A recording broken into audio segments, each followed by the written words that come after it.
Hi guys, welcome back to my YouTube channel. Today we're gonna create a happy birthday card. I was in need of one because my best friend Torun, her birthday was coming up and I really wanted to surprise her with a card in the mail. And this card actually is very fun because I recreated a card that I had done in the past, but I did some changes. So you're gonna see here on screen the card that I'm gonna lift. So this card I created with the Concord and 9 happy balloon dies, and I'm gonna use the same one in this video. But I used some dye inks from Lawn Fawn, and I also used Lawn Fawn's new rosé gold embossing powder to create those fun swirls on the balloons. And today I decided that I wanted to play with the Distress Oxide inks because I really like these inks and I haven't been doing that many cards with them. So I was super excited to get to play with them. So I picked some of my favorite colors. This is picked raspberry, and then I'm gonna use fossilized amber, and to finish it off I'm using cracked pistachio. This is really my favorite color combination. I really like it.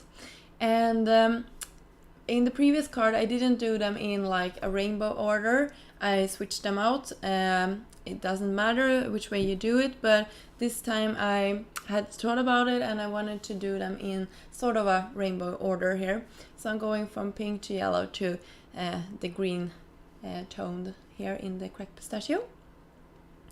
And I'm using my Misty when I'm doing this because this is a fairly large solid image, and as you can see on some spots it doesn't always stamp perfectly, so it's really practical to have this tool so you can go back again and know that you're gonna position it exactly right.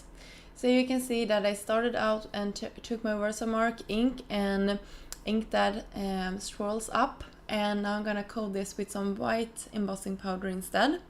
I really like this combination too. Before I did this, I heat setted this panel because I wasn't sure if the oxide inks was completely dry, and if it wasn't, it was gonna be like powder all over the place and you couldn't see this. So now I'm taking, after I heat set it, of course, now I'm taking my anti-static powder again and coating this. And I'm especially coating that part that we actually had a little bit of ink transfer from the last pattern that we did. But you will see here that it actually stamps beautiful and that you will not see the other pattern.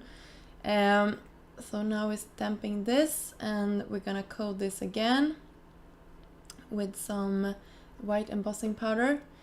This didn't stamp. I would say that it was some areas on this that didn't transfer the ink and grabbed onto the powder perfectly, and in the end you'll see that this isn't a matter because I went in with some white gel pen and fixed those mistakes.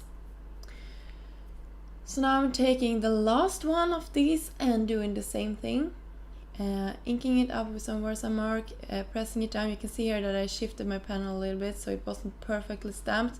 It's okay, I'm gonna fix it in the end too.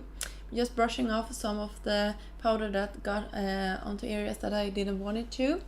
Heat setting that, and now we're gonna create the strings for the balloons. And I took that fun pattern string in this stamp collection, and I'm inking it up with the coordinating colors.